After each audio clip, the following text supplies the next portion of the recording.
अस्सलाम वालेकुम, क्या हाल जी? ठीक हो? तबीयत से ठीक है? मैं मोहम्मद असक़द सदैव पे मेरा यूट्यूब चैनल देहात में घर। आज दी रात और बरकत आते पई क्योंकि आज दी रात शब बारात दी रात पई। तो तमाम देखने वालों को मेरी तरफ से शब बारात बहुत बहुत मुबारक हो। शब बारात को रहमत और मग़फ़िरत दी रात आखा में दे।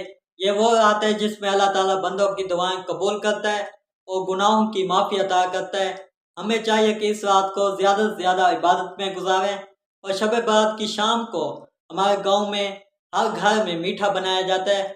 मीठे रिच खीर, सिवैयाँ और सूजी और मीठे चावल पकाए गए।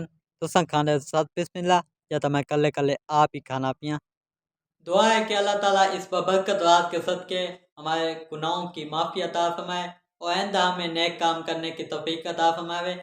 ते आमीन। ते ई दुआ नाल अज दे व्लॉग दा सही गए से उम्मीद करना कि तो आपको ये वीडियो पसंद आई है। अगर पसंद आई सारे चैनल को सब्सक्राइब तो में सीखना वीडियो ना तब तक के लिए अल्लाह हाफिज़।